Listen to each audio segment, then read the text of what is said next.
JSSC CGL result धोखा, ईमानदारी का कत्ल। जय हिंद, राम राम, जोहार। सभी का बहुत बहुत स्वागत है target government job YouTube channel पर। साथियों, आप सभी बहुत अच्छे होंगे। और यहाँ पर कल रिजल्ट जारी हो गया 4 दिसंबर को जेएसएससी सीजीएल का। साथियों, इस भर्ती के लिए बहुत ज्यादा प्रोटेस्ट हुए। आप सभी ने किए साथियों कि भर्ती कैंसिल हो जाए और भर्ती दोबारा से हो, बहुत ही सुचारू रूप से, व्यवस्थित रूप से हो, ईमानदारी से हो। यहाँ पर साथियों ईमानदारी का कत्ल हो चुका है। अब यहाँ पर आगे की क्या राह होगी, आगे क्या कभी न्याय मिल पाएगा, क्या हमें नौकरी मिल पाएगी। यहाँ पर साथियों ने अपनी जवानी खपा दी एक नौकरी के लिए, लेकिन उन्हें बदले में क्या मिला? धोखा, ईमानदारी का कत्ल और नफरत की चिंगारी, जो न सरकार पर न आयोग पर भरोसा कर सके। बच्चों ने इतनी इतनी विनती और इतनी इतनी यहाँ पर रिक्वेस्ट की कि प्लीज एक बार चेक करिए, इतने प्रूफ भेजे आयोग को, लेकिन उसके बाद भी यहाँ पर रिजल्ट कैंसिल नहीं हुआ और यहाँ भर्ती कैंसिल नहीं हुई। दोबारा से यहाँ पर एग्जाम नहीं कराया गया, रिजल्ट जारी कर दिया। साथियों, यहाँ तक कि ये भर्ती कोर्ट में चली गई। अब यहाँ पर दुर्भाग्य कहिए या कुछ भी कह सकते हैं आप कि 3 दिसंबर को सुनवाई होनी थी यहाँ पर भर्ती की, लेकिन जज साहब जी के पिताजी खत्म हो जाते हैं और मतलब खत्म होने का मतलब उनकी डेथ हो जाती है और ये भर्ती की सुनवाई नहीं हो पाती 3 दिसंबर को, और सरकार के द्वारा, आयोग के द्वारा 4 दिसंबर को रिजल्ट जारी कर दिया जाता है। अब यहाँ पर क्वेश्चन बनता है कि क्या इस भर्ती के लिए, इस भर्ती में जो ईमानदार बच्चे हैं, जो वाकई में मेहनत कर की है, उन्होंने वाकई में सेलेक्ट होने लायक थे, क्या उन्हें न्याय मिल पाएगा? आज एक कहानी आपके साथ शेयर करेंगे और उससे आप में मोटिवेशन आएगा। साथियों, एंड तक देखिएगा वीडियो को। क्या ऐसा कभी हुआ है? क्या ऐसा यहाँ पर हो पाएगा कि ये भर्ती कैंसिल हो सकती है? साथियों, 12-12, 15-15 साल बाद बाद भर्तियां कैंसिल हो जाती हैं, लोगों को न्याय मिलता है। आप परेशान मत होइए, ईमानदारी की विजय होती है और ईमानदारी यानी सत्य की विजय होती है। बिल्कुल भी निराश नहीं होंगे, हताश नहीं होंगे। जीवन नहीं हमारा खत्म हो गया, आखिरकार विजय सत्य की होगी। और यहाँ पर साथियों, कुछ भी आपके साथ गलत नहीं हुआ है, सब ऊपर वाला देख रहा है और वो यहाँ पर सब कुछ आपके साथ ठीक करेगा। जो गलत कर रहा है उसको गलत का नतीजा दिखाएगा। अगर आप सत्य हैं साथियों, आप सही हैं, तो आपके साथ न्याय जरूर होगा और आपको नौकरी जरूर मिलेगी। चलिए हम बात करते हैं जेएसएससी सीजीएल भर्ती के बारे में, 2025 पोस्ट के बारे में। यहाँ पर साथियों समथिंग 2200 बच्चों का यहाँ पर रिजल्ट जारी हुआ है और उनको डीवीपीएसटी के लिए बुलाया गया है। अब बात कर लेते हैं, ये तो हमारा कोई मुद्दा नहीं है भाई, डीवीपीएसटी के लिए बुलाया गया, वो चले जाएंगे, न्याय जरूर मिलेगा। जी हाँ, अब यहाँ पर देखिए साथियों, कौन सा न्याय है? 530 वाले बच्चे का सिलेक्शन हुआ है। कल मैंने वीडियो बना दी थी जब रिजल्ट आया था, आप सभी को बताया था कि भाई रिजल्ट आ चुका है, देख लीजिए। बच्चों के मुझे कमेंट आए, मैम 530 थे, हमारा हो गया। 535 थे, हो गया। बच्चे का कमेंट आ रहा है कि मैम 580 थे, नहीं हुआ। मैम 570 थे, नहीं हुआ। अब बताइए क्या है ये? कट ऑफ कितनी गई, कैसे पता करें? नहीं पता कर सकते, बताइए। ना तो आप नंबर बता रहे, ना आप कुछ बता रहे। भाई कट ऑफ ये आपने तो जारी कर दी लिस्ट एकदम। अब बात आती है यहाँ पर मेहनती का नाम देखने का सपना। जी हाँ साथियों, मैं काफी दिन से ही आपको पता है कि जेएसएससी सीजीएल की अपडेट यहाँ प्रोवाइड कर रही हूँ। रिजल्ट आया था, जब पेपर हुआ था 21-22 सितंबर को, तब भी यहाँ पर साथियों ने कहा था कि मैम यहाँ पर वो होना चाहिए। तो मैं पूरा यहाँ पर साथियों के साथ थी कि भाई यहाँ पर आप सभी के मैं साथ हूँ, जो मुझसे होगा मैं करूंगी। बहुत यानी मतलब बहुत ऊंचे स्तर पर यहाँ पोस्ट प्रोटेस्ट हुए, उसके बाद भी सरकार को कान भिनक नहीं लगी।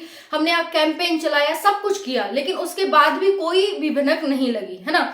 अब यहाँ पर है कि भाई मेरा सपना था, मतलब जिन साथियों को मैं अपडेट दे रही हूँ उनका कम से कम यहाँ पर सिलेक्शन हो, लेकिन क्या हुआ? हम तो चाहते थे भाई सिलेक्शन हो, जो साथी मुझसे जुड़े हुए हैं उनका सिलेक्शन हो यहाँ पर, लेकिन ईमानदारी का आजकल का जमाना नहीं रहा। क्या कर सकते हैं बताइए? हम ईमानदारी करना छोड़ दें, फिर भगवान हमारे साथ न्याय नहीं करेगा। अगर हम ईमानदारी करना छोड़ देते हैं, आज की इस दुनिया में, फरेबी झूठी दुनिया में, अगर हम ईमानदारी करना छोड़ देते हैं, क्योंकि आज का जमाना ईमानदार का है ही नहीं।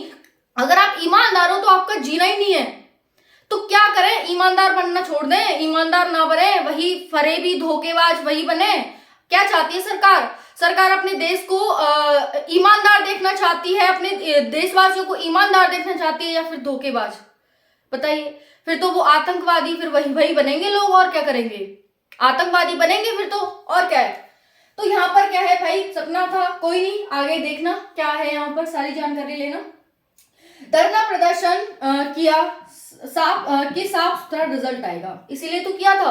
कितने कैंडल मार्च निकाले साथियों ने, साथियों देख लो, ट्विटर कैंपेन चलाया, आंदोलन किया, कैंडल मार्च निकाला, प्रमाण दिए, प्रूफ दिए कि भर्ती कैंसिल हो जाए, दोबारा पेपर कराया जाए, यहाँ पर साफ सुथरा रिजल्ट आए, लेकिन नहीं हुआ।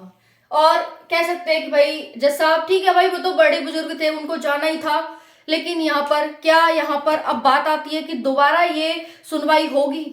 जी हाँ बिल्कुल। देखिए आपको पता है कि कोर्ट में भर्ती चल रही है, तो कोर्ट तो अपना निर्णय सुनाएगा, उसके यहाँ जो चली गई भर्ती वो तो निर्णय सुनाएगा। अब वो कब सुनाए, ये यहाँ पर बस वो हो जाता है कि भाई कब सुनाएगा, देखते हैं आगे क्या होता है कि नहीं। तो भर्ती तो कोर्ट में है अभी, भले ही रिजल्ट आ गया, वो भर्ती कोर्ट में, ये चीज ध्यान रखिएगा। कोर्ट में भर्ती 3 दिसंबर को सुनवाई होनी थी, लेकिन 4 नहीं हो पाई क्योंकि जज साहब के पिताजी की डेथ हो गई। तो यहाँ पर 4 दिसंबर को सरकार के द्वारा आनंद फानंद में रिजल्ट जारी कर दिया जाता है, और यहाँ पर रिजल्ट के नाम पर धोखा जारी कर दिया जाता है। ठीक है, एक सीट के लिए जवानी खपा दी लोगों ने यहाँ पर, साथियों ने, लेकिन एक सीट नहीं मिली। ठीक है, भर्ती कैंसिल हो, इसके बहुत सारे प्रयास किए, भर्ती कोर्ट में चली गई। अब बस लास्ट भरोसा है हमारा कोर्ट का कि कोर्ट क्या करता है। जी हाँ, अभी कोर्ट में भर्ती है, आप सभी बिल्कुल निराश हताश ना हो, बिल्कुल उम्मीद जगाएं कि भर्ती कोर्ट में है, और भी वैकेंसी की तैयारी करते रहे। मैं ये नहीं कहूंगी कि सिर्फ इसी के भरोसे रहें साथियों, और भी वैकेंसी की तैयारी करते रहे। झारखंड में फिर से नई सरकार चुनी गई है, और भी भर्तियां आएंगी। ठीक है, तो वह उनकी तैयारी करते रहे, लेकिन निराश हताश ना हो और हाथ पर हाथ धर के ना बैठें, क्योंकि हमें अंत समय तक लड़ना है साथियों। ऐसे हम हार नहीं मानेंगे, हम वो योद्धा हैं जो जमीन में से पैर मारकर भी पानी निकाल सकते हैं। ठीक है, तो यहाँ पर आप हार नहीं मानेंगे और पूरी मेहनत करेंगे, न्याय जरूर मिलेगा। कहते हैं देर है अंधेर नहीं, भगवान के घर देर तो है लेकिन अंधेर नहीं है, और सत्य हमेशा विजय की होगी। मतलब विजय हमेशा सत्य की होगी। ठीक है, विजय सत्य की होगी और जीत हमेशा सत्य की होगी। तो कुछ भी हुआ हो, ईमानदारी का कत्ल कर रहे हैं, हमें अपनी ईमानदारी नहीं छोड़नी साथियों, बिल्कुल भी नहीं छोड़नी। क्योंकि अगर हम ईमानदारी छोड़ देंगे ना, तो वो हमारा 7 जन्म तक पीछा नहीं छोड़ेगी। हमें अपनी ईमानदारी नहीं छोड़नी, ईमानदारी से नौकरी लेनी है। बस ठान लो एक बार कि ईमानदारी से नौकरी लेनी है, और वो हम जल्दी लेकर रहेंगे। 2024 तो जाने वाला है, 2025 आने वाला है, 2025 में एक नौकरी लेंगे। आज ही ये बात आप ठान लीजिए। बाकी हमारा कोर्ट का रास्ता देख रहे हैं भाई, कोर्ट का भरोसा है कि वो न्याय करेगा, और जरूर न्याय करेगा। जितने तथ्य प्रमाण यहाँ पर दिए गए हैं साथियों के द्वारा, उन्हें सुनेगा और उनकी जांच करके यहाँ पर अब साफ सुथरे तरीके से निर्णय सुनाएगा। क्योंकि कोर्ट के आंख पे पट्टी बंधी है, वो किसी गरीब को, वो किसी बेसहारे को वो नहीं देख रहा, वो देख रहा है सिर्फ ईमानदारी को और सत्यता को। ठीक है, कोर्ट के जो वहां पर लेडीज होती है, उसकी पट्टी इसीलिए बंधी होती है कि भाई कोर्ट सबके साथ न्याय करेगा। वो किसी वंचित से, वो किसी गरीब से यहाँ पर वो नहीं होगा कि वो गरीब है तो चलो उसके पक्ष में न्याय दे दूं, कि वो अमीर है वो मुझे पैसे देगा तो लो उसके पक्ष में न्याय दे दूं, वो गरीब है मुझे क्या देगा, चलो हटाओ उसे, उसके खिलाफ न्याय नहीं भाई। इसीलिए उसके आंखों पट्टी बंधी है कि वो सबके साथ न्याय करेगा, सबको एक नजर से देखेगा। थैंक यू, जय हिंद। बाकी कोर्ट का रास्ता हमारे लिए अभी हम पूरा उसका इंतजार कर रहे हैं कि जरूर यहाँ पर ऐसे एक वेस्ट बंगाल का केस था साथियों, 12 साल बाद यहाँ पर वो भर्ती कैंसिल हुई, और लोगों को यहाँ पर जो ईमानदार थे, जो सच में सिलेक्ट होने लायक थे, उनको रोजगार मिला था, उनको नौकरी मिली थी। तो बिल्कुल भी हिम्मत मत हारिए। थैंक यू, जय हिंद।